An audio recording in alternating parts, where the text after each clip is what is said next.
Hi, I'm Dave Barnes. And I'm John McLaughlin. And welcome to Dadville. Dadville is a podcast where we talk about life, love, and the pursuit of awesome dadding. It's funny thoughts and deep talks. So please, enjoy your time here in Dadville and enjoy this episode with... Joey Odom.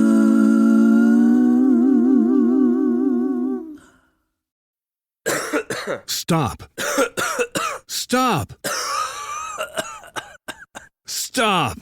Had enough? Kick out mucus and quiet the cough with Mucinex 12-Hour DM for long-lasting cough and chest congestion relief. Buy Mucinex 12-Hour DM at your local retailer. Use as directed. Andrew East is a fellow Indianan. Yeah. Oh, listen, when Andrew came on the pod, I got to witness a genuine sort of like starstruck moment with John where Andrew was like, oh, this is not one. But, you know, we listened to John growing up, and he was just a big fan. This is a big moment for him. Yeah. And they're about the same size, too. Which yes, exactly. Yeah, no, I walked in, I was like, wait, is this couple things, or is this Dadville? Exactly. And it threw me at first, because you look so much like Sean. Yeah. So this makes perfect sense. That hurts, but it's fair. Talent levels there. No, I look side by side. You two, either one on a pommel horse. Well, I couldn't tell. Is it at your height though? At 6'5", everybody. It's all the same. It's all, and I can't see low enough on hair length, so it just all looks the same. The same hair it's length. Just a general swath of small 100%. humans. Yeah, folks, you hear us having fun. You hear us laughing. You hear a voice that sounds. It has a warm timbre, tone. What am I trying to say? Timber because of his height. That'll work. We have Joey Odom from Arrow with us this week, and we are... How excited are we? I would be more excited if you said my company name right. Arrow. No, that feels nice. Do you roll the R? You can't. Depends on the region. Arrow. How do you say Arrow? Oh, shoot. Hey, everybody does it. You can leave. No, if you want to leave. I told you I should do the intro, Dave. I know. Yeah. Will you please forgive my friend Dave? The weird thing is I didn't sleep last night because I practiced this, and I still bobbled it right on the 5-yard line. Arrow. Yeah. Arrow. So, and we met. I'm touching your leg again. It's okay. I'm an affectionate guy. You're handsy. I am. And that's what I told the officer too. We met in person, gosh, not long ago. It was, a couple months ago. Yep. Yeah, which I'm sure a lot of people are talking about that. It was the big pickleball night. That was Williamson County Finals. That was a really, really, we played pickleball with some other fun dudes, fun dads, #fun dads. And it was really, one of the things that I think is so funny about being the age that we all are is when you play something athletic like that, there's that fun thing you can feel real. It's a very real feeling where it's like, how intense am I going to get? Yes. Like, are we going to keep this fun? Yes. And then the minute you're going to be injured, but what injury do you want? That's exactly right. And that's not even just the pride. You mean physically. Sure. Yeah. But, it's just so funny because, like, you could feel sort of like everybody's kind of having fun. And then a couple guys, like, make a couple of really good shots. And then it gets a little more intense. And then everybody's intense. Can we just name a name? Please name a name. I mean, Jefferson Bethke, who's been on the pod, a friend of the pod, on a pickleball court. He is a maniac. He's and a I beast. hope he's listening. He is. He's not only a maniac, but he is a beast. He's really good. Very good. He's really good. And but Justin Early and I were partners. We were playing against Darren Whitehead and Jefferson Bethke. Yep. And that's like Christian name drop. It really was. Like, that's a lot of Dadville alum. It is a lot. And not only that, but I think it's the new Illuminati. It could be, yeah. It feels like a Christian Illuminati sort of happening in that world. Yeah. So we were out there, Sandy Patty. We were all playing. Oh, did I? Oh, I'm sorry. Sandy asked. John actually loves Sandy. She's a friend. Yeah. Love Sandy. But Justin and I lost to Darren and Jeff. I think the most we scored was like 3 against them. Bethke is a monster. But he was so good at encouraging us. Yeah. But it wasn't for the sake of an encouragement. No, it was playing with your food. It was absolutely playing with your food. It was, I got to encourage them just enough so we can play them again and beat them again. And for people listening, you need to understand something about Bethke. He's really good. Like, not really good. Like, it's substantial how good he is. So Salty lefty, it felt like kind of unfair a little bit because it was kind of like we're all pretty good. Like I felt like most of us could hang. Yeah. And then you could feel when he's like, all right, it's time to end this game. Yes. And then it was like, oh, well, this is going to just be bad for all of us. Absolutely. And people had whelps, like the little ball whelps on their legs. I sent a picture to the group. I had a whelp right in the middle, just north of the belly button of just where he had pelted me. Oh, yeah. I mean, he had just, and then. Unchristian like. It felt very unchristian. It did not fit. It certainly didn't feel Christ-like. Probably what not if Christian-like. Jesus just like scorches people? Yeah, what if Jesus came back like that? I mean, what if he just drilled us with pickleballs? Before we have the dragons and all that stuff, I just want to get a couple of games in. Were you guys on a tennis court or were you on designated? They have killer pickleball courts in Williams County. Like down by that like now did they? And of course I'm coming at this as a tennis player. I'm like, did they take some tennis courts? No. And no, these were legit, okay. right? Yes, and John, I feel you on that. My son Harrison is a great tennis player, competitive tennis player. And shout out to Harrison. Shout out to Harrison. Yeah, exactly. we and I didn't mean to name drop there. No, that's okay. That's sorry. Okay. So names keep coming. I know. Sorry. And so he gets so mad at pickleball, converted tennis courts into pickleball. So I'm with you. So I share that. These are brand new. You see, look at his face is already getting red. I know. No, it's okay. I was actually chatting with a friend of mine who we were name drop. Go. I've already said too much. I'll leave it at that. Look, he's got friends that he talks to. Yeah, exactly. A fellow tennis player, and he was talking about. I'm trying to get him to join this tennis club, right? And he was telling me how he was at a public court the other day. He had like made the rounds trying to find a court that he just wants to play with his ball machine, right? Just wants to hit some. Yeah. Every tennis court he goes to around Nashville full of pickleballers. And then he finds this one lone court. He sets up. It's like 7:00 at night. Like the sun's going down. He's just wanting to hit some. And then these 4 people like park and walk up. And they're like, hey, man, how long have you been here? And he's like, sorry, guys, I just got here. And we were talking about it. He's like, should I feel bad about that? Because I just got the machine. I'm just one guy. And I'm like, well, did they have tennis rackets in their hands? Oh, here we go. And he's like, no, pickleball. I was like, you should not feel You're bad. Totally fine. Yeah. At all. Yeah. You staked a claim here. That's yours. It's real. No, I have a hard time understanding the enmity between these groups, but I sort of get it. But I'm like, is it like a motorcycles and bicycles thing, or is it like a? I think that who though? Yeah, I don't know. You tell me. You know. See, this is my theory on it. Is that, and again, I am at the age now where I will play pickleball, but not tennis. But it feels almost like when you had and this is no disparagement to anybody. You know those motorcycles that have the tri. Yeah. So you have the motorcycle, the wheel in the front, then the two in the back. Yeah. Like when those commercials when they came out, they were doing like those guys would be giving real motorcycle guys a wave, like in a club. Yes. And it's like no. You don't get that. So I don't think in this case the pickleballers are the tricyclists and the tennis players are the motorcyclists, right? And so no, we don't wave at each other. So I don't know that pickleballers dislike tennis players in any way. I think tennis players look like, I have talent. John says, I have developed this skill of playing tennis, and you just jump on a court and you're really good at the pickleball, right? So that's my guess. I don't know. I don't want to speak for you. I think it's like the classical musicians, right? Oh, here we go. They had that was the music, right? If you wanted to come and hear music, you had to go to the symphony hall, all that kind of stuff. And then like Elvis comes along. And he's like, no, you just need a couple chords. Right. And they're like, no. And then he's like, well, guess how many tickets I'm selling? Yeah. Wow, that's a really good that's a lot better than the tricycle. Yeah. Let's cut that. Jason, producer, if you don't mind just cutting I'm the so entire. sorry. Actually, start the interview now. We're here with Joey from Aro. There he is. So let's just get a quick flyover. I'm going to touch you so much on the leg during this interview. That just means I'm safe, and I want you to know that. I feel safe. So from Tulsa, yes, you spend your young, exciting, formative tennis years. Yeah, Are you in Tulsa your whole childhood? I was, yes. Okay. I was in Tulsa my whole childhood. Okay. And just don't hate the 918. Okay. That's what we like to say in Tulsa. And so Hey, can we give 2 shout-outs? Yes. Our friends Ben Rector and Ryan Tedder. Yes, indeed. Ben Rector we went to the same high school. He and my brother were friends. My younger brother were friends. Ryan Tedder went to college with Ryan. So, yeah. That's a lot of Tulsa's got talent. Can that be y'all's bumper sticker? Can we? Yeah, I think we. Yeah. It doesn't rhyme. I know but the mayor of alliteration. Tulsa listens. I just want to say, like, Dadville wants a piece of the bumper sticker Well, that say Tulsa's what got I'd talent. say, before we launch, let's get legal on that. Okay. So we can trademark it before we launch the app. Let's get legal on that. So no one has ever said that to me in a real sentence, in like real conversation.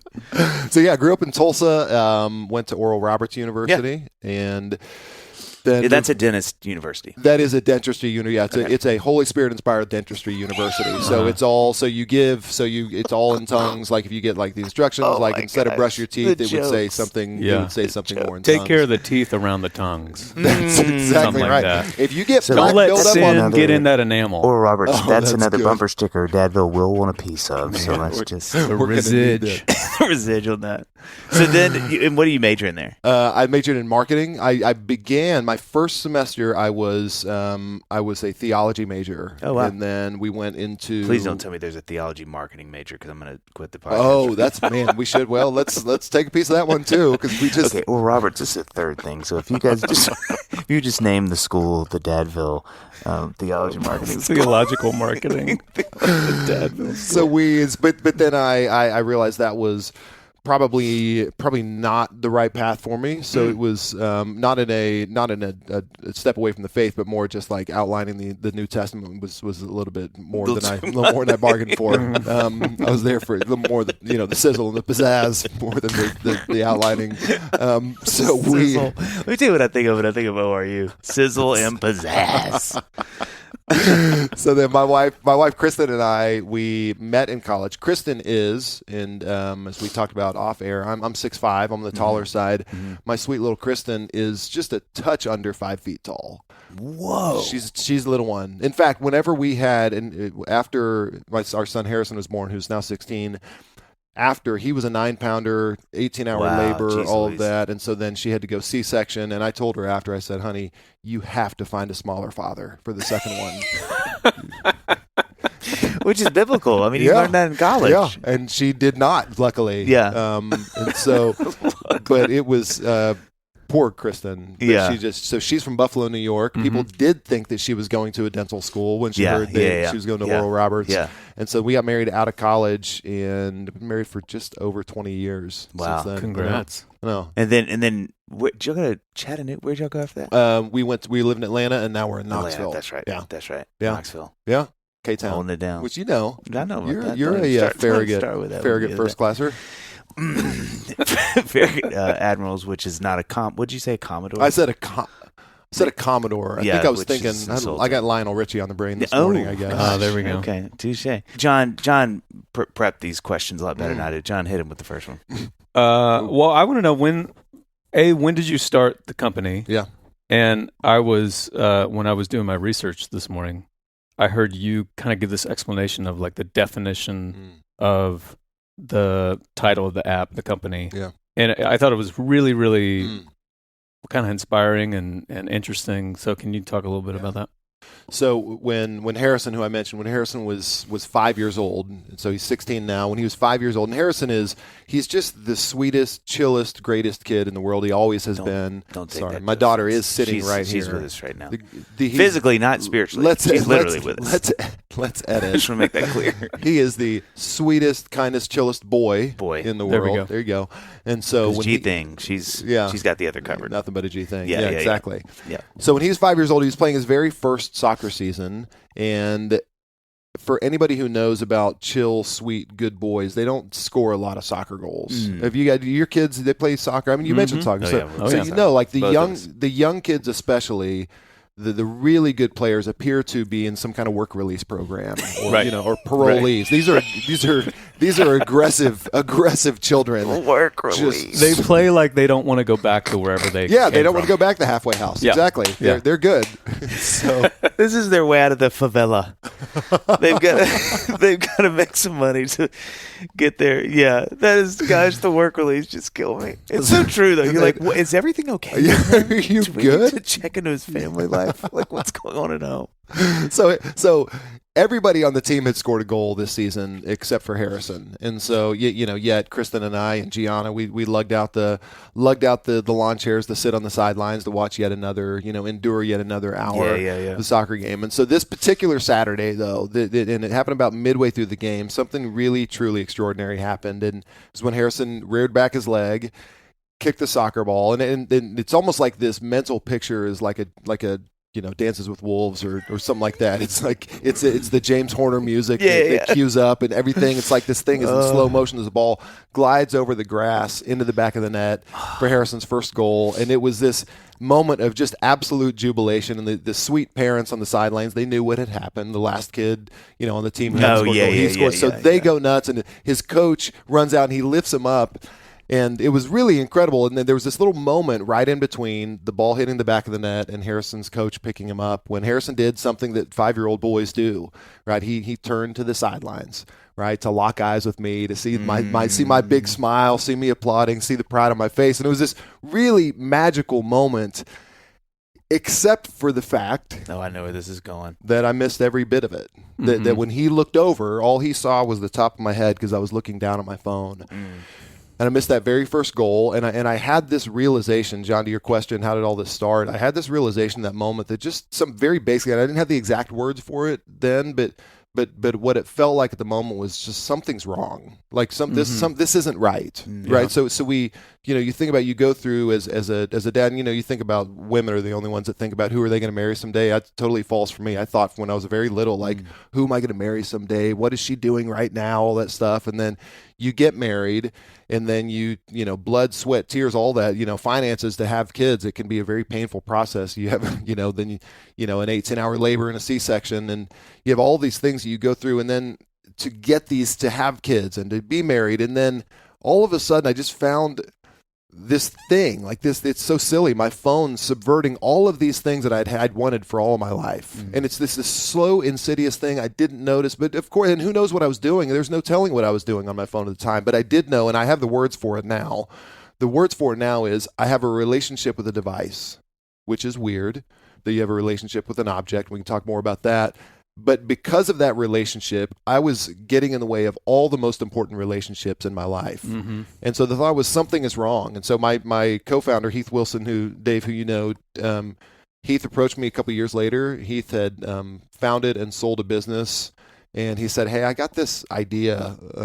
I know you're struggling with your phone. I am too. What if we did something about it? What if we did something for our families? And if we did that, what if we could help other families? And that turned into RO.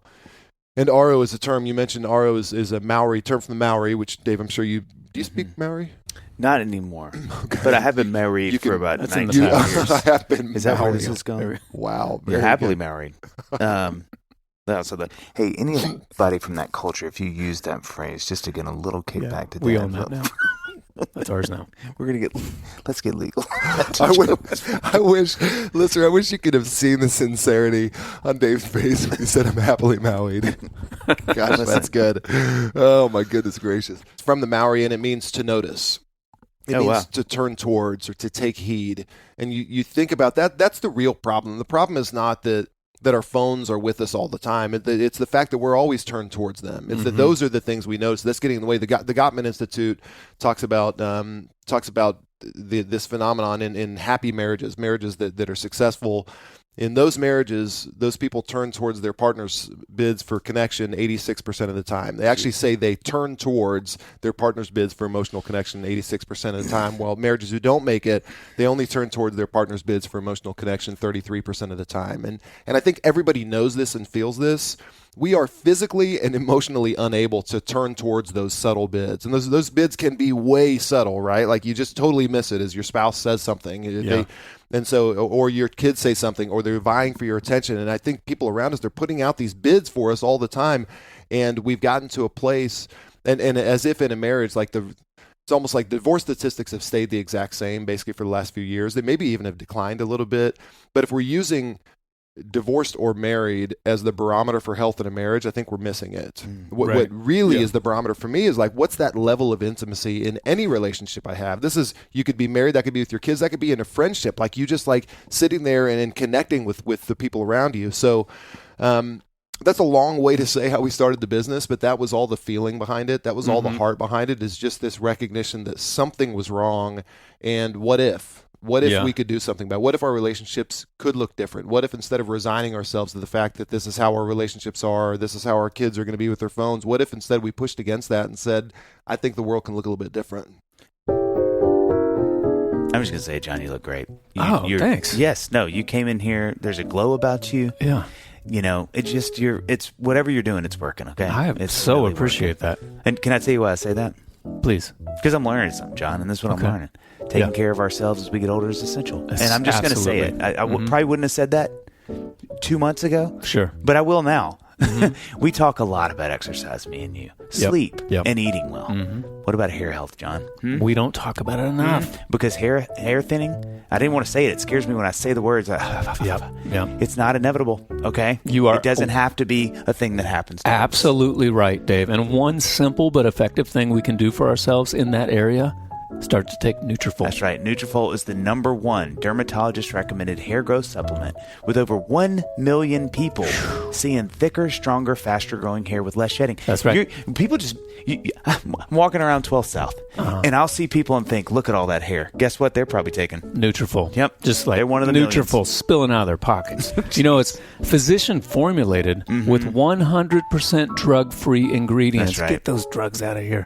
Nutrafol supports healthy hair growth from within by targeting the key root causes of thinning, which are stress, hormones, aging, nutrition, lifestyle, metabolism, through the whole body health. With the Nutrafol subscription, building a hair growth routine is simple. Purchase online, no prescription required. Automated deliveries and free shipping keep you on track. Get results you can run your fingers through. Love that. Wonderful. For a limited time, Nutrafol is offering our listeners $10 off your first month subscription and free shipping when you go to Nutrafol.com and enter the promo code DADVILLE. Find out why over 4,500 healthcare professionals and stylists recommend Nutrafol for healthier hair. Nutrafol.com, spelled Nutrafol.com, promo code DADVILLE. That's Nutrafol.com, promo code DADVILLE. This episode is brought to you by Etsy. Oh. Hear that? Okay. Thank you. Etsy knows these aren't the sounds of holiday gifting. Well, not the ones you're hoping for. You want squeals of delight. Happy tears. How did you? And spontaneously written songs of joy. I am so happy. Oh yeah, oh yeah, oh yeah. Okay, the song needs a bit of work, but anyway, to get those reactions, make sure everyone on your list feels heard with handmade, handpicked, and designed gifts from small shops on Etsy. Gifts like personalized jewelry, custom artwork, cozy style items, vintage pieces, and home decor to celebrate all of your favorite people and their specific kind of special. For original gifts that say, I get you, Etsy has it. Yeah, I mean, I think what I really loved about it was that it felt like there was like this little glimmer of like, oh, that's doable. Just thinking about being off your phone less. Probably most people, 90% of people acknowledge like, yeah, I need to be off my phone less. I mean, that's like the new like, I'm too busy. You know what I mean? It's like, yeah, I'm addicted to this thing. I need to, it's so socially acceptable to be addicted to it. And it's so overwhelming to even think that we're going to conquer this thing. But when you start talking about just simply noticing things and just like paying attention to something, and not to jump ahead, but like you talked more in that interview about how our kids are really, really, really noticing everything. So, that just acknowledging that, that seems doable to me. Well, because there's no prescription to it. There's no judgment in it. It's just getting us to think about like, hey, just notice what you're doing. That's step one. Yeah. You know what I mean? I feel, I mean, it's really interesting. And I wonder what you guys have seen in your space with this, Joey. But like, I don't know if there's anything I carry more shame around than that. And I think the way that it manifests itself so significantly is now my kids are at ages, and this is something I'd love to hear you speak on if you've seen this in y'all's, well, one, just in your life, but two, in what y'all know about that space because y'all are in it. But, you know, like especially my youngest, Sam, he will so frequently comment about it. Yeah. Like, Dad, please look up. I have a question. Or like, Dad, you know. Yeah. And he it's also part of his, he's definitely the most belligerent of our kids. So some of that is just Annie and I were in the car yesterday, and it was so funny because he just naturally will say your name. The way he says Dad is to say it 5 times. Yeah. He doesn't know to say it less than that. And so, and he does that with Annie too. So I don't feel quite as targeted, but you know, I wonder sometimes if some of that is because, you know, I just can be really distracted. And so I think for me, what is interesting now is sort of entering in, especially with the older two, but now even Sam, because he's 8, is like, I'm much more like, I'm so sorry, bud. Sorry. I'll say like, I know I'm having a hard time not paying attention to the phone today because some game happened. I'm just curious to see what everybody's saying about it. Yeah. Or, you know, my music, I put out a new song and I really want to see how people are responding to it. And so it's weird because there's also other weird piece of it too that's sort of in a really, I think, a helpful way where I'm able to just be really vulnerable. Yes. And say like, hey, like, I'm really sorry. I'm really sorry. I put the phone down. Tell me what you want to say. Let me tell you what's happening with me right now. I'm like, have this new song and I'm really curious to see if people like it. Or Arsenal played and I'm curious and we lost and now I'm like doom scrolling because I just feel alone and sad and I want to see that other people are alone and sad too. And so, but it's been interesting because it is hard, but there's also this weird other side of it too where I'm able to kind of show some reality to my problem with it that I think, you know, and this is where I wonder with your kids too, has been interesting with Ben because we were talking about this on a podcast a couple of weeks ago. Like he is seeing that at his age as a 7th grader. Like he's reading the room because he doesn't have a phone. You know, he'll walk in and be like, God, this kind of stinks because like my friends just everybody's heads down, and we're not able to have a conversation. So I think there's a weird part as a parent too that I'm entering into a season where one, I carry all this guilt and I'm trying to get better at it, but it's providing some really interesting conversations with the kids too, where it's like, hey, you get to see a reality about me that I don't love, but probably helps you give some grace to what I'm dealing with that maybe you can see it less as like Dad's, you know, sitting in therapy someday like if I ever see a phone again I have trauma, but instead going, oh, I see what Dad is struggling with here and it gives me a little understanding as to why this is so hard for him, you know. I would say what you just said is a really, really helpful thing, and I think this is what people are noticing in when it comes to our relationship with our phone. What's different about when we were all growing up is that we were actually part of a much larger family conversation that we were aware as kids. We were aware of what was happening around us because we would physically hear our parents talking on the phone to people they were close with.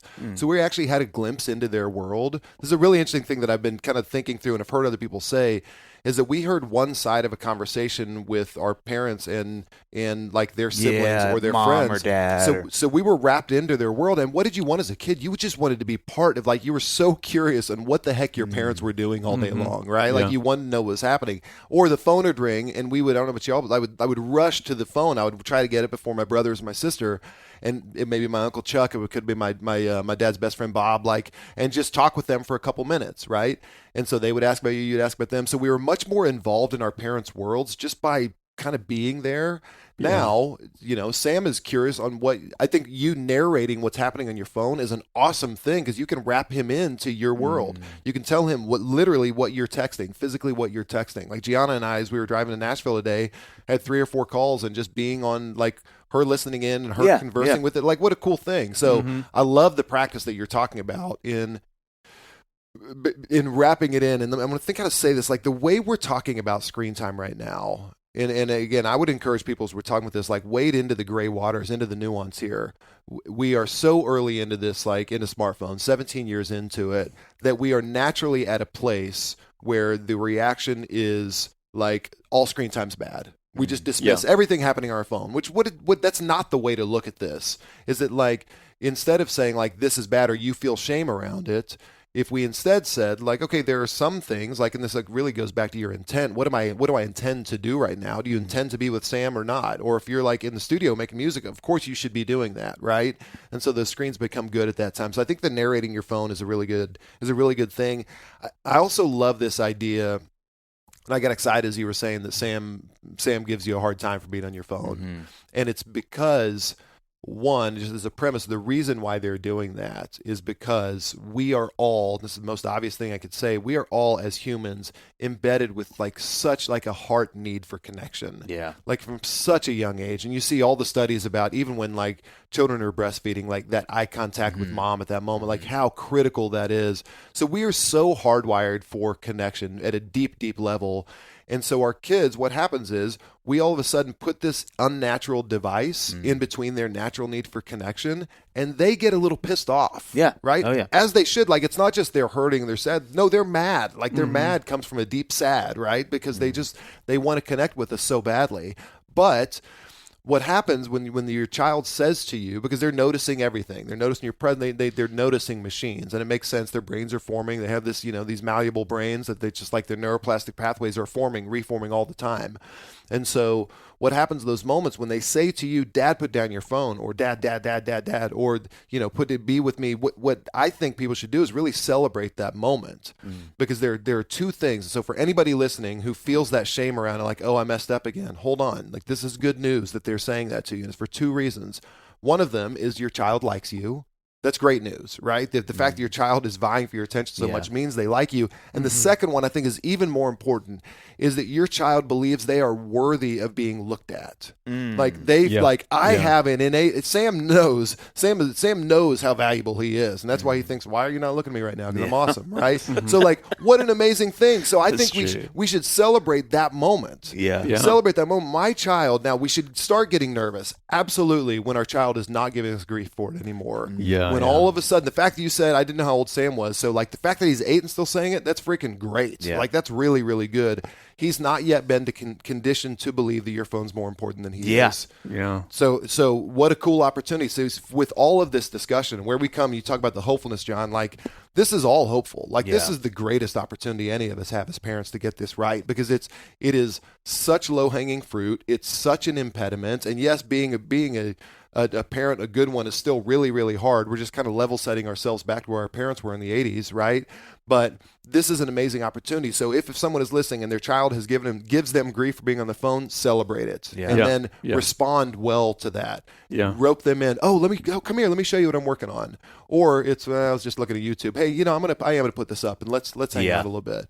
So the other thing, John, you said about the approachability, and you said something that I love, and you talked about this notion we all say, like, of being addicted, and we do laugh it off. We'll say when anybody talks about their phone, it's like, I'm so addicted to this thing, as if we would do that with any real addiction, as if we would do that, like, God, look at these track marks on my arm. I'm doing all this heroin. It's hilarious. I'm so addicted to heroin. I can't get off of it.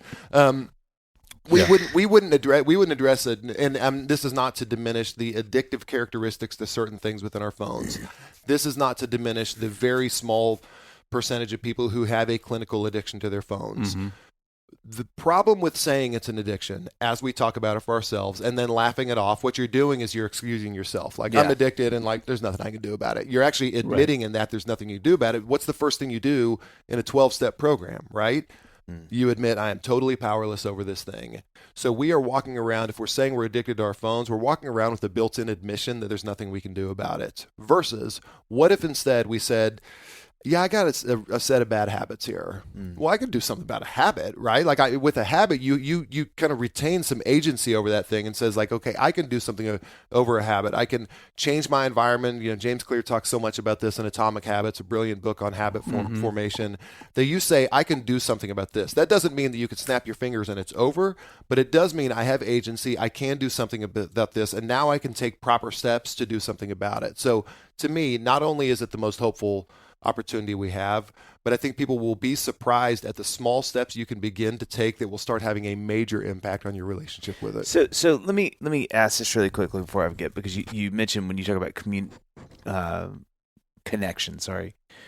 One of the things that blows my mind is how they have all the stats now, where it's like, even if the phone is visible in the room, or like, and that's something I've really noticed in, like, even lunches with friends or with the kids.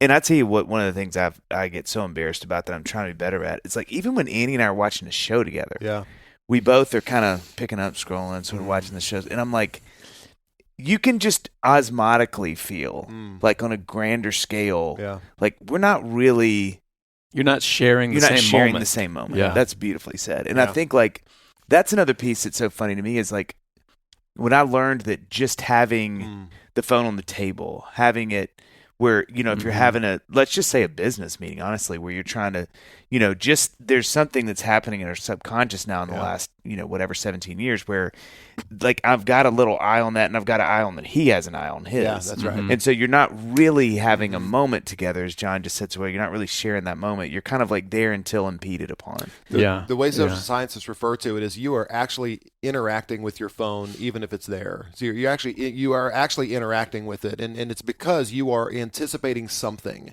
Something's happening in there that I don't know about. And the only way, there's a guy named Dr. Maxi Heitmeyer from the London School of Economics who talks about this, who says the only way for you to reduce your screen time is for it to be physically distant and out of your visual field of sight, like away from your body and out of your visual field of sight. Jeez. And it's because you're with this, it's this idea of decision fatigue, like where they say Steve Jobs wore the same outfit every day so he could reduce the number of decisions he had to make every day, which is great. Do that. I encourage it. However, if you're wearing the same outfit every day, yet you have your phone in the presence of a conversation, the outfit thing didn't really help that much because you are constantly battling this thing vying for you. And what's cool, back to the habit, when you remove this, you're not going to go through physical withdrawals for the most part. You're just going to forget about it. You're going to actually forget about it. And so that, you're totally right, that being there, it's in an interaction. And what's funny also is they say that when you silence your notifications, which is kind of like as people talk about screen time, just silence your notifications.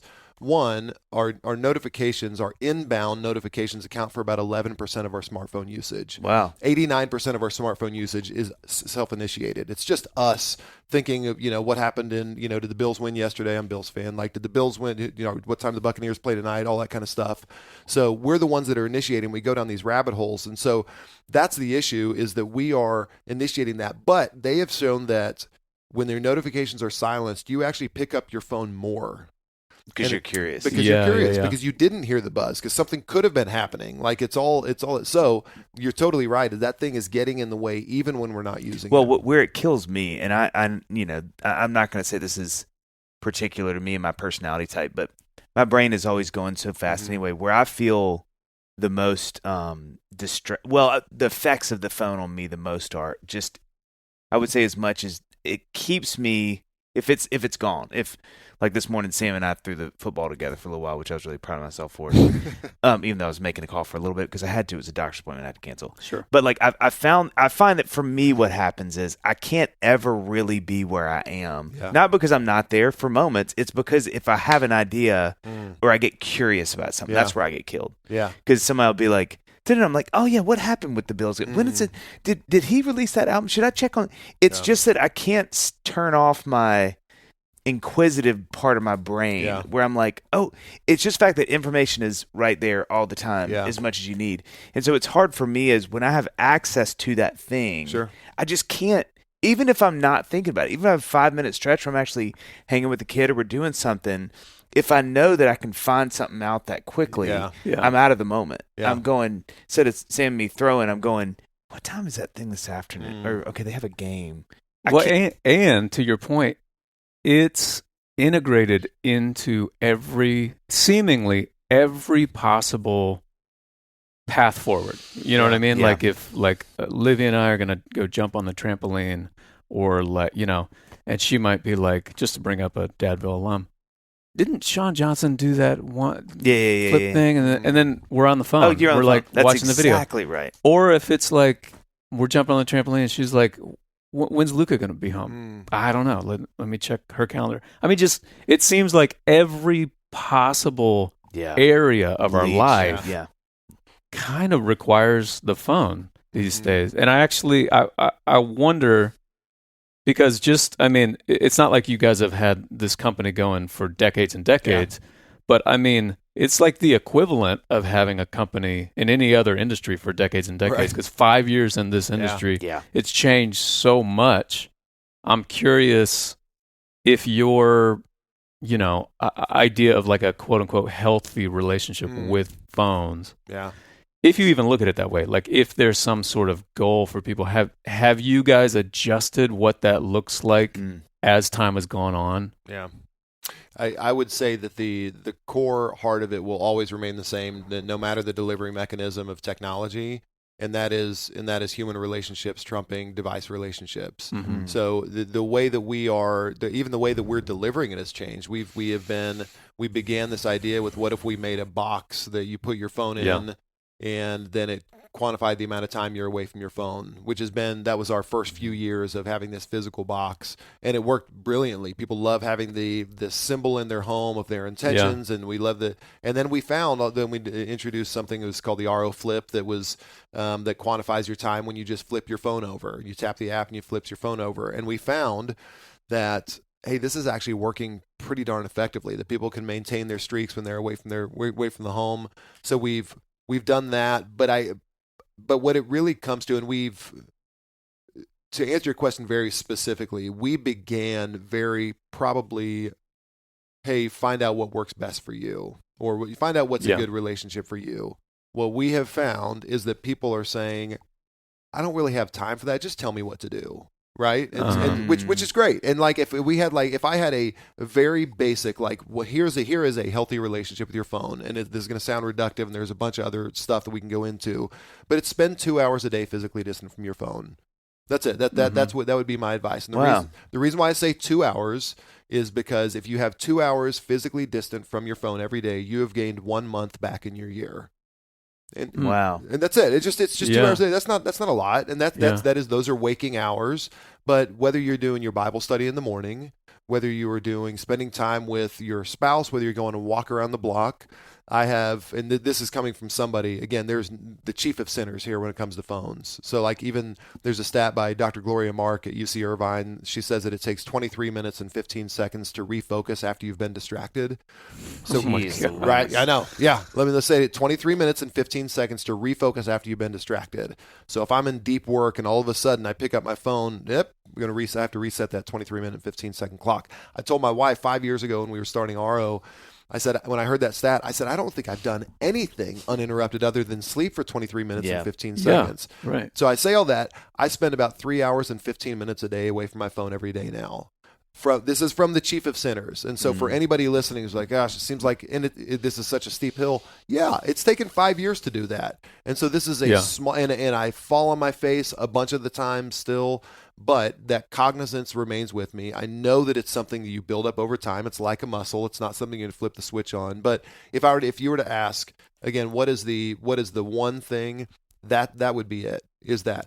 We have a couple other things we can talk about as well, like when it comes to a healthy relationship with your phone. But I would say, like, that's, if you had to simplify it down to one thing, that's the one thing. Physical distance, 2 hours a day. Yeah. And then how much does intent, you said that so well earlier, Joey, like how much does that, because the thing that's actually, dare I say, mildly encouraging about what you're saying too, is like, they're not totally evil things. And I think we want to be these sort of, we just need things to be dualistic, right? It's like, it's either good or bad. But, they really are effective. It's really fun. It's really entertaining. And those, just like a TV, and we don't sort of throw TVs out holistically. So I wonder, like, how much of it is about intent too, like where you go, okay, I'm going to give myself this time today to do this thing on the phone. And that's okay because it's intended. And I go like, hey buddy, this is like 5 minutes and I'm yours. I'm just trying to catch up on this thing or whatever. I think, to me, that's to me, our phones are the biggest distraction. And when I say distraction, I would just say a distraction very basically is anything that gets in the way of your intention. So what do you want to be doing in this moment, right? So in the same way that, sitting at the dinner table reading Harry Potter and the Sorcerer's Stone would be probably not something good for my family at that moment. So the book would be the distraction in that case. The phone is just ever present with us. So that's the thing getting in our way. And so it does depend, what do I want to be doing right now? This requires probably a little bit less self-awareness than you might think. It's not like you have to be so zen where you're just like, I am in this moment right now. Yeah. Right? It's just like, no, I'm going to have dinner. And sometimes I'll even say this out loud to myself. Harrison was playing a tennis match at a tournament this past weekend, and I was sitting there on the sidelines finding myself distracted by my phone, and I just said to myself, I'm watching Harrison play tennis. So I just like that declarative statement reminded me what my intention was in the moment. So that is everything with this. Our phones are with us 91% of it. 91% of us have our phones with us 24 hours a day. 91% of us never have to move our feet to reach our phones. And that's not the constant proximity is not the problem. I have clothes with me about 100% of the day, right? But that's not in the way of other relationships. So the proximity of our phone is not the problem. It is what it's getting in the way of, and it's getting in the way of what we want to be doing with our time. So that could be a family movie without a second screen. And so what and a lot of people ask, like one of the biggest questions with Aro, well, people will say is like, well, if I put on my phone, what do I do then? Like, what am I supposed to do? As if they want to go like plan this grand thing. Like, no. Just think of the things that you're doing anyway, and then say, is my phone a necessity in this moment or not?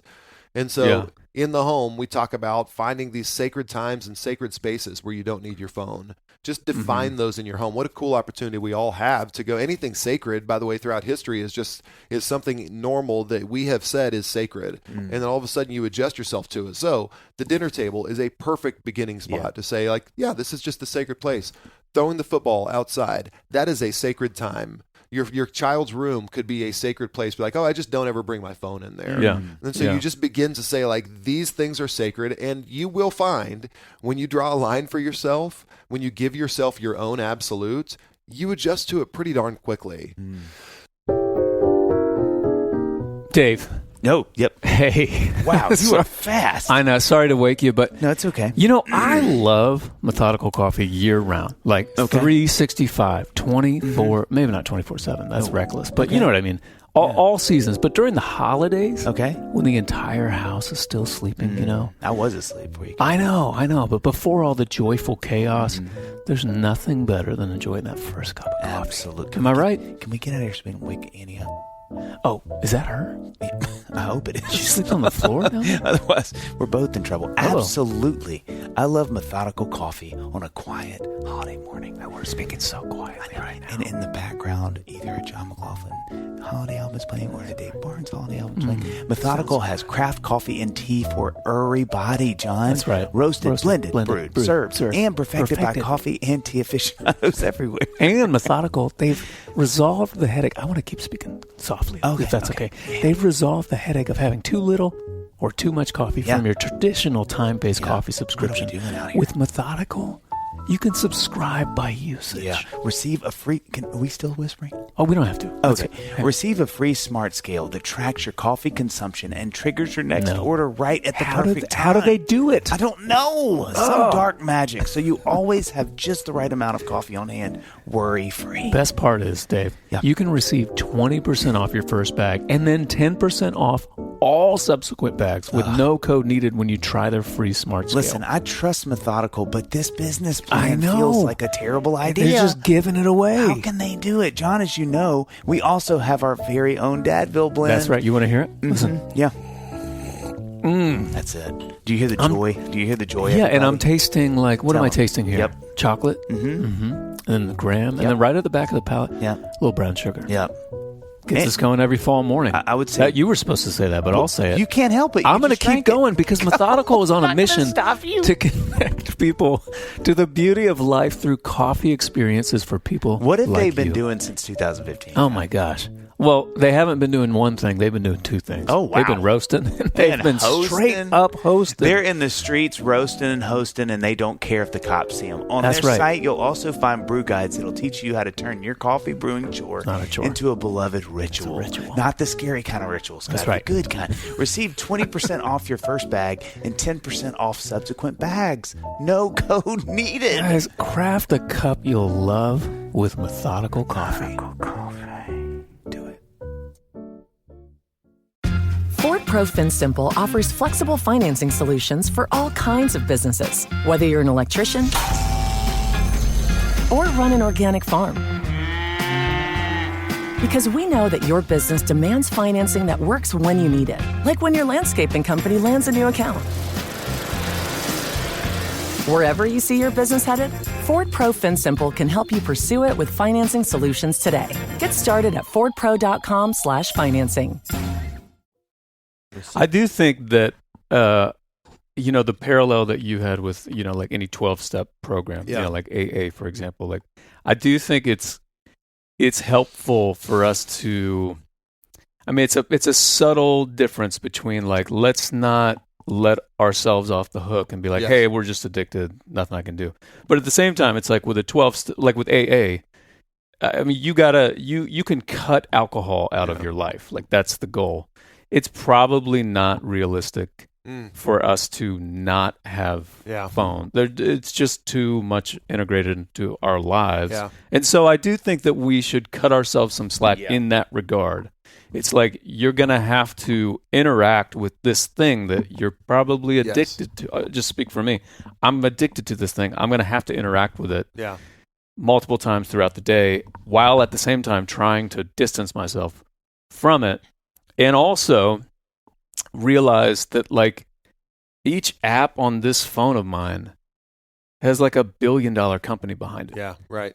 With like super, super smart people trying to figure out how they can just get my attention. Get your eyes. Yeah. Get you to turn towards that. So it's not really a fair fight. You know what I mean? Right. Yeah. And yeah, exactly. And if you are there, if you are in constant battle with it, with its being with the proximity, and we'll just go back to proximity and the defining characteristic of our relationship with our phone is the proximity we have to it all the time. And I believe neither you nor I are strong enough to resist it when it's with us. Right. I'm just not. And I recognize that about myself. I mean, even again, we've been doing this for 5 years. I have to have the RO box and the RO app, and people can have their other things. It's not like a promo for RO, but I have to have it because it is my trusted system that helps me. James Clear in Atomic Habits, to bring him up again, says that most people think they're lazy when they're not hitting their goals, when they really just lack a system. We just lack a system and clarity. And so, yes, if you're trying to conjure up this daily, constant, not just daily, but hourly or minutely, does that work? You're just this self-discipline. It's just going to fail. Yeah. And James Clear says that environment trumps willpower every day. Willpower will lose to environment all the time. Yeah. So let me ask you this: like, when you think about your family and your kids, because you have kids that are teenagers now, and how I think obviously they're watching you, so there's that which is a whole other conversation. But how, John and I talked about this. We had a conversation about phones a couple weeks ago. That's why I keep referencing this for those who haven't listened. You could listen to that episode. Check out our archives. Great stuff in there. But one of the things that we were talking about is the idea that, like, this is it really is sort of cocaine in that. I know you want to be careful about how you call it addictive, but we know what it does to your brain. Sure. So there is an element of, like, when I look at my kids, because they don't have phones yet, they're too young. But, like, Ben is 12, he's about to be 13, and you start to kind of go, I know that when I give this to you, I know it's going to do. And it's funny because this year is the first year he's played fantasy football, and it's a joke in the house now because he cannot not go to a tablet or a phone to check. I mean, it's like, even his siblings now are like, Ben, stop looking. He's like, and he's kind of like, you see it. He's like, what? I sort of blacked out. What happened? It's just, so I think, what John and I were talking about before really eloquently, and I think with a lot of really, a lot of wisdom. Check out those archives. We've got some merch. It was just the idea that, like, there's this other responsibility piece as a parent where it kind of feels like you're given, I mean, this is really dark, but I kind of mean this. It's sort of like you're giving your kid this vial of a drug to some degree. Now, it also has incredible, as John said, that's really heavy. Yeah. But I think, it can feel that way, that kind of like, look, at some point they're going to interact with this, and there's some part of it, if unchecked, that it only goes one way. Yeah. Inertia, gravity goes one way with this thing. And so I think as you have walked your kids through this, because they're at the ages where they're gonna have phones, how have you, especially knowing what you know, what does that relationship look like with them? How do you walk them through that? How has that gone? And let's also keep in mind too that your daughter is about 6 inches from you, listening, watching, judging. So great reference, very good. Well, I would say that to begin this answer, I will say the reason why I believe this is our most hopeful opportunity we have as parents right now is, especially at the moment we're in. We're months after Jonathan Haidt just presented the case for all of us in the anxious generation. Yeah. Here's the great news we have as parents is we know We have the data. We know exactly what it's doing to our kids. We know he has his 4 norms at the end. He tells us exactly what we need to do. And is that going to solve everything? No. But the great news is we are equipped with information that none of us had when our kids were born. Yeah. So with Harrison and Gianna being 16 and 14, I didn't know any of this. I had a felt need, but I didn't have the data in front of me. So the very cool thing for all of us as parents is we have the data, and we can use that data to make good decisions. Whether we do or not is completely up to us, but we have the data, and so we know that. So I will say that it has also been for us as parents. I'm very happy that we have had RO in our lives since before they had phones. So they were able to watch us first. I modeled a terrible relationship with my phone for a very, very long time. And so the model that we have as parents right now up to this point is we have what I call the 3 M's in the way that we've parented with smartphones, is that we as parents have modeled this terrible relationship with our phones, that we have in the middle of conversations picked up our phone and phone snubbed our kids, or we have our phones at the dinner table. We have all these things. So we've modeled this terrible relationship with our phones. And then what has happened is that we do I need to pause? I'll pause. That's so funny. We'll just keep going. That's so funny. So one of my dear friends and John's friend's dad, Cockrell, just walked in the backyard, walked all the way up to the thing, saw we were recording, and then just as beautifully walked right back out. The shake of his head, though. Yeah, he looked like, of course, you guys are doing this. So that's a first, by the way. So that was great. What's so funny is as you're talking, because I'm really connected. I don't know if you know that about me. I felt that. I was swimming in the green seas. Well, I didn't even notice him until I noticed that Dave was distracted. And then it was a stare because I'm watching him like, it feels like you're seeing something, but I didn't want to be the guy that's like, and then, Thad's there with his sweet dog. So we've modeled this we phone snub our kids in the middle of conversations, or we have our phones at dinner. So we've modeled a very bad relationship with our phones.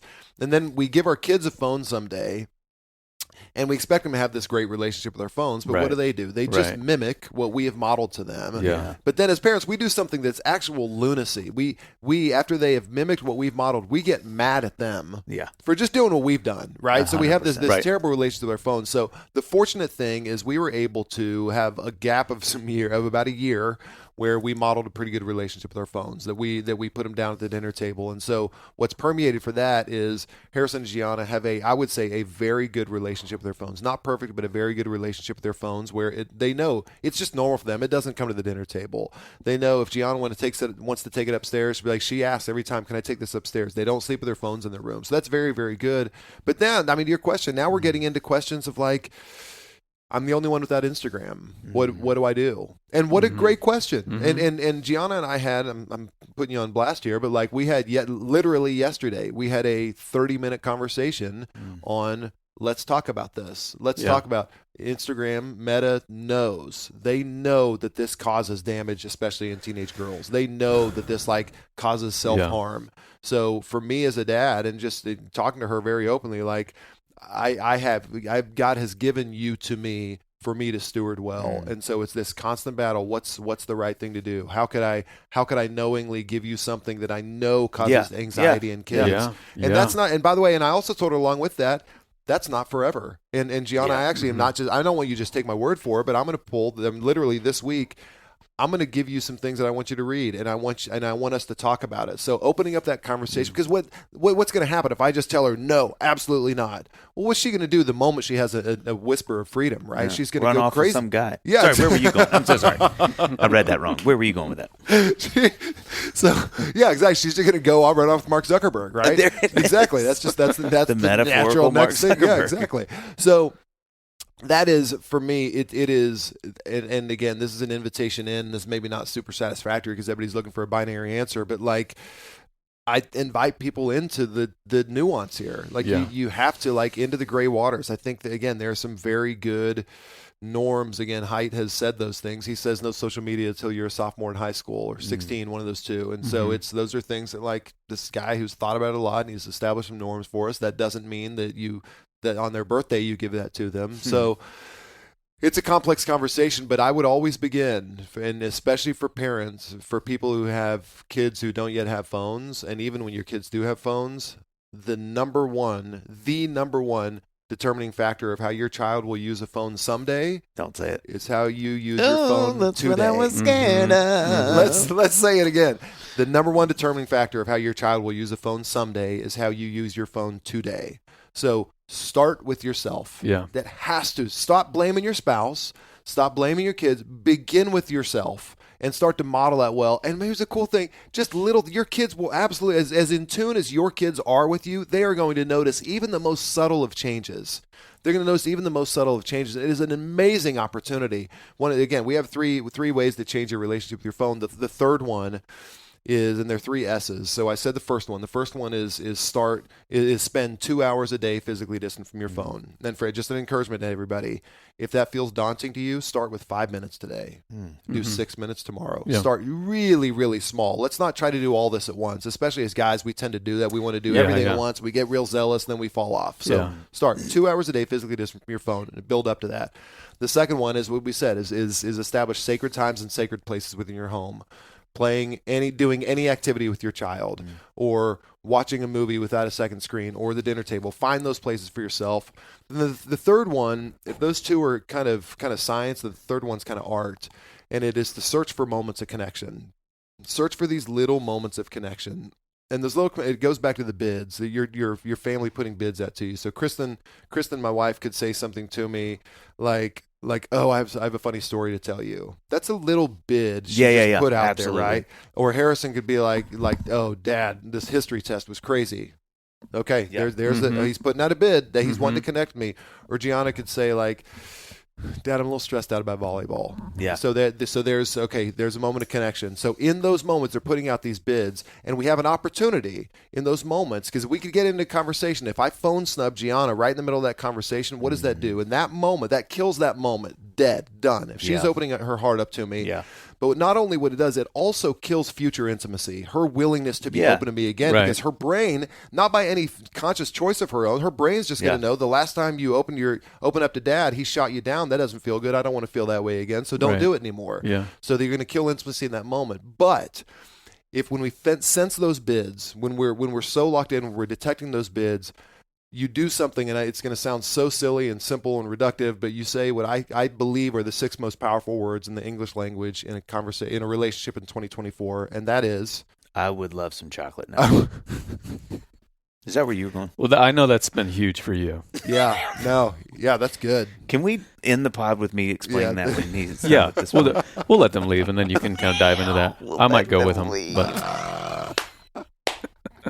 You say 6 most powerful words. 6 most powerful words in conversation. You say, "Let me put down my phone." It sounds so silly. It sounds so dumb. Then you go get chocolate while you're putting it down. I get it, but you have to have a reward. Yeah, no, you're going to need a reward. You did something really good for yourself.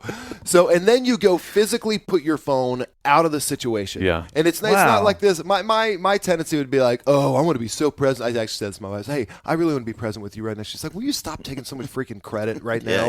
Just the sun. Oh, let me put him. Oh, I got to hear my phone. Let me put my phone down and physically remove it. Wow. And you're doing something physical. That's a real signal to that other person. Right. You're doing something physical. What you're actually communicating to that person is that there are theoretically 8 billion people on the planet who can reach me on this phone. And guess what? You are more important than every single one of them. You are the one. So what does that do the next time that next time Gianna is confronted with a friend issue, or she's maybe feeling less than, right? She's going to go back to this feeling inside of her, whether she knows it or not, that says, no, hold on one second. I'm valuable. And you know how I know? Because I see my dad's eyes locked into mine. Because I know I'm important, because my dad has told me with his actions, not just with his words, but with his actions, that I am meaningful and I'm valuable and I'm important. Yeah. That's beautiful. Will you tell the story real quick of the movie that y'all watched together? Yeah. So this was as Gianna rolls her eyes as hard as you could roll them. Hard eye roll. I could feel it was a movement of air towards the listeners felt shoulder. That. Yeah. So this was right as we were kind of getting RO off the ground. So this was, and I know the date because I wrote it in my journal. So May 8th, 2020. May 8th, 2020, Gianna and I watched a Harry Potter movie together in the basement. And at the end of the movie, Gianna said something. She was not congratulating me. She was not judging me. She said, "Dad, did you know that's the first time we've ever watched a movie and you haven't had your phone?" Which was a little gut punch. Like, it was a little bit of like, like messed this up for 10 years. But it was also this like a little moment of pride for myself. I kind of stood up. I said, I just did something that's great. And I couldn't wait to do that again the next time, right? Yeah. Is to have another movie. So I read this in my journal a few months ago. This is 4 years later now. Gianna and I were driving together, and I said, hey, G, I just read in my journal that, about the movie. Do you remember that? And she said, oh, yeah. And then she laughed. She goes, Dad, she goes, it would be so weird if you had your phone during a movie now. Wow, geez. So what is normal for her in her sweet little neuroplastic brain has been completely reformed over 4 years. So for anybody who says, too late, or for anybody who says like, I'm just so bad with my phone. Yeah. Hold on a second. You're talking to the guy who was worse than everybody, who for 10 years, the first 10 years of my daughter's life, had never watched a movie without my phone. And here's what's interesting too. She had never told me that before, that I'm always on my phone. She may have at some point, but like she had been noticing this entire way. Hadn't really given me grief. She just accepted, dads must keep their phones with them when they watch movies with their daughters, right? But when something changed, and all of a sudden it changed just a little bit, it was so noticeable to her that the very first time. So I want to challenge every dad listening out there, find that little something. I guarantee you, if you do this consistently, just start with 30 days, somebody around you is going to notice and thank you. I guarantee it. That's a Men's Warehouse guarantee. Like, yes, yeah, I did, yeah. I don't give a lot of Men's Warehouse guarantees, but you are going to, and here's what's going to happen. You're going to love how that feels. Yeah. And you're going to feel like, I've just done something that's really great. And I guarantee you that you're going to want to do it again the next time. And that's going to build and build and build on itself. Okay, I have, as we land this plane, can I ask you a question? Okay, I would love, can you transfer the powerful headset? This is what it feels like to have Garth Brooks. You don't even know who that is, probably, John. Yeah. So the one thing, and John may have a question too, but I would just love to know your experience. Like I've asked my son this, who's, he's in 7th grade, but like, what is your experience? We've actually never had a kid answer this. This is really exciting. So no pressure, but it could end the podcast. No, but like, what is your experience being in high school, knowing what you know from your parents, but also just your own experience? What's hard about that? Like, what as you deal with your day-to-day experience being the age you are, because you're 14, right? Mm-hmm. And you said freshman. What is that like? Like, what's good? What's hard about it? What are you finding? Whatever, however you want to answer that. Like whenever I have all my friends over, it's like kind of everybody's on their phones. Like we just like don't really know what to do. So then it's like immediately everyone just like goes on their phones. And like I had like 8 people over the other night, and it was like for like 2 hours we like all just kind of sat there, and it was like really sad. I was like, I want to do everything with everybody else, but then like I was like trying, and nobody else really wanted to. And then, are you guys like watching videos on your phones and like showing videos, that kind of thing? Like some of us, like me, I was like with 2 other people, and we were all just like laughing. We were looking at like my friend's mom's Instagram. That's great. That's so great. And like Facebook. But like the other girls who were like on the other side of the room, they weren't even like talking to each other. Like they were just sitting there like by themselves, and I was like. And it was like 1 a.m. and then we were finally like, let's put our phones away. Wow. And like there was a collective feeling of that. Yeah, my one friend, she was like, let's just all put our phones down for like 30 minutes and just like everybody talk. And we like, that was like the funnest part of it all. And that's so cool. Yeah. Yeah. That's got to be. Do you find that from the way that y'all have handled phones in your family, do you feel like, I don't know how to ask this, not that you maybe feel more comfortable in that situation than others, but do you feel a comfortability? That is what I'm asking. Do you feel a comfortability in not having your phone that maybe your friends don't have, that they're wading through that? Yeah. Like I feel like I'm fine being away from my phone. Like even like I know some of my friends, like they have their phones in their rooms, like whenever they sleep and stuff. Yeah. And like I just like don't even want to do that. Like I feel like that would just distract me, and I just want to sleep. Yeah. And then but they wake up and the first thing they do is like look on their phones, and I'm like, I don't want that. Like so I feel like fine. Like whenever we go to church, like I don't need my phone, or like whenever like we went to dog sit yesterday and I didn't bring my phone, like cuz like I don't need it. Yeah. Like I'm fine being away from it because that's so cool. I have 2 daughters. My oldest is almost 12. And then my youngest is 9. And So they're not quite at the age where you are, where everybody, I mean, people, my older daughter's friend group, they're starting to get some phones kind of thing. It's starting to happen. And I have just been hoping and hoping and hoping that by the time she gets to the point where she's getting a phone, that there will be this sort of like grassroots, organic backlash against social media, against phones. It will become cool to like Some would buck say against it. Organic. There we go. No, don't The just keep- trademarks, Just the legal let's get with fees our are going to start lawyers racking for out. the organic part of the. Is there any of that sort of happening? I mean, it sounds like you're kind of pushing for that a little bit, but is that at all in the vibe? Not really. No? 'Cause I feel like I have Snapchat, and that's like the only social media I have. Mm-hmm. But like I still want, like I really want to get Instagram and stuff. Yeah. So I don't feel like it's like that yet. It's Yeah. more like everybody has it, and like that's how a lot of people just communicate in general. Right. But Instead of that's like texting for you guys. yeah, like Snapchat. I don't really text many people anymore. See this is where I feel like 1,000 million years old. Yeah. Like I feel geriatric immediately. But was it someone that we had on recently talked about how they were talking about their kid communicate through like 4 different platforms. So we're me and my other elderly friends text, and intermittently there'll be like an Instagram, text thread or something. Yeah. But mainly we're texting. Or fax. Yeah, or pigeons. I'll sometimes do a banner. in the Weather sky. dependent. Yeah, and just budget dependent.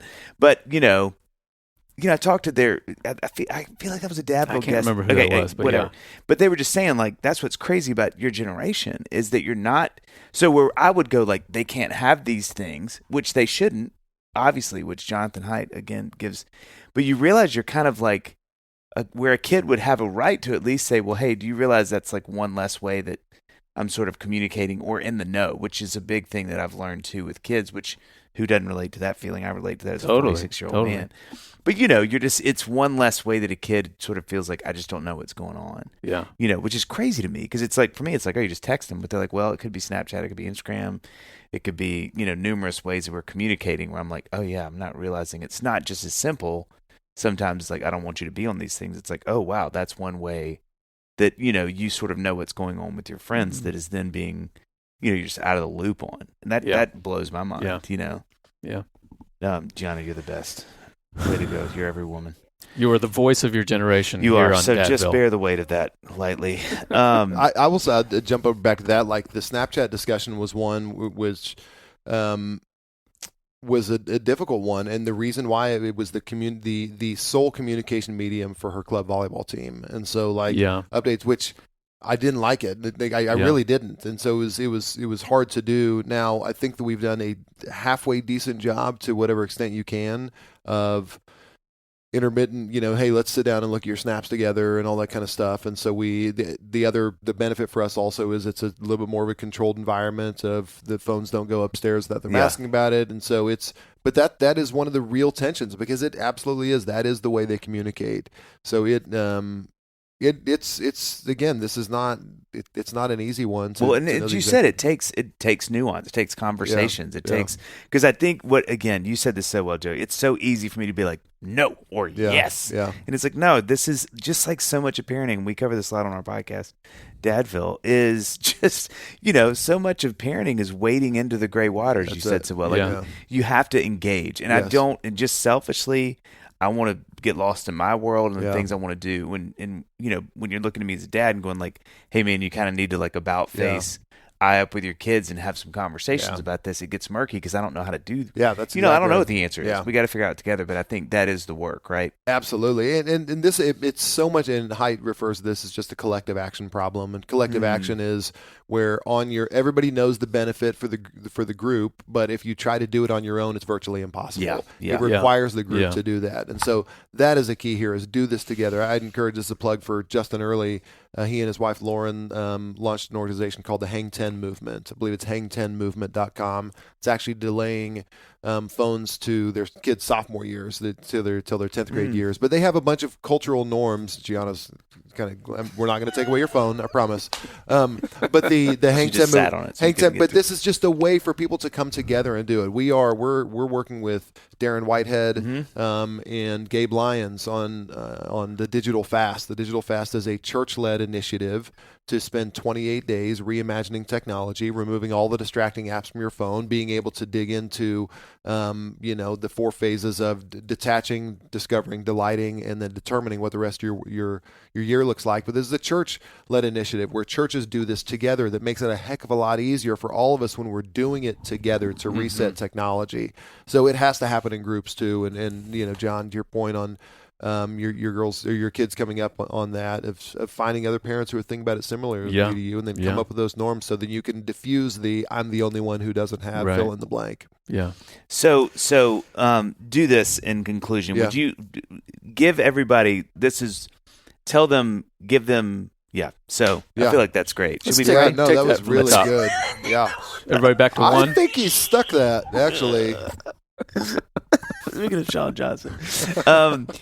No, when you think of the company, when you think of RO, would you tell the people how they can get interacted with the app, with the box? If just like give them the scoop as we sort of leave. No, just I would encourage everybody. It is absolutely free to try RO to see if this is something for you. So I said earlier, start with yourself. I'll give you a stop. Also, stop at nothing to get it right. Try anything you can. Go to whatever extreme you need to preserve your relationships in your life. So I think RO is the most effective thing in the world. I think everybody should have it. However, if it doesn't work for you, that's fine. Go do something else, but don't stop at, don't just quit at something. So stop at nothing to get it right. So I would encourage everybody to go download the app. Try it for 7 days. It's free to try out. So just go try it and see if this is a good fit for you. So you just go to the App Store, and it's spelled ARO. Just go search RO, download it, go through onboarding, and just see if it's a good fit for you.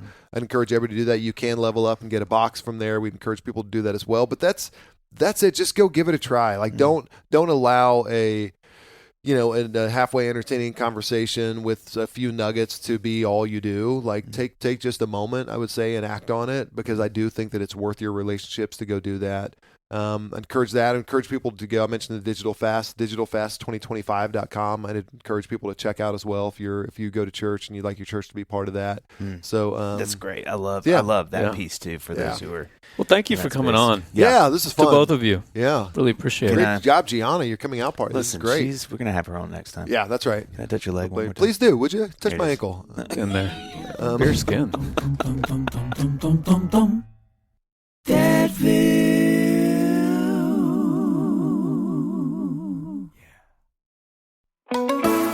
Hey, I'm Greer, host of the Unfinished Idea podcast, where listeners and I get to journey together to better understand the neurodiverse world. Together with my husband, we have 2 boys and 2 dogs and raising a child with additional needs. Our day-to-day experience isn't being talked about in everyday life, and I see a gap in those leading people who are neurodivergent. Whether you're a parent, a friend, a teacher, or a neighbor, the neurodivergent world is all around us. So this podcast is for you. I have conversations over a cup of tea or coffee, helping to bring awareness about how neurodivergent people experience the world, as well as families who are raising children with different needs. This podcast will share practical help, tips, and the joys, struggles, and differences in being neurodivergent or raising a child who is. Each week, I will spend 30 minutes talking and interviewing others in the neurodiverse space and giving you the opportunity to learn and grow and feel seen and heard by how we interact with each other and the world. Search for The Unfinished Idea in your favorite podcast app and come learn about the neurodivergent world. I'm looking forward to seeing you there.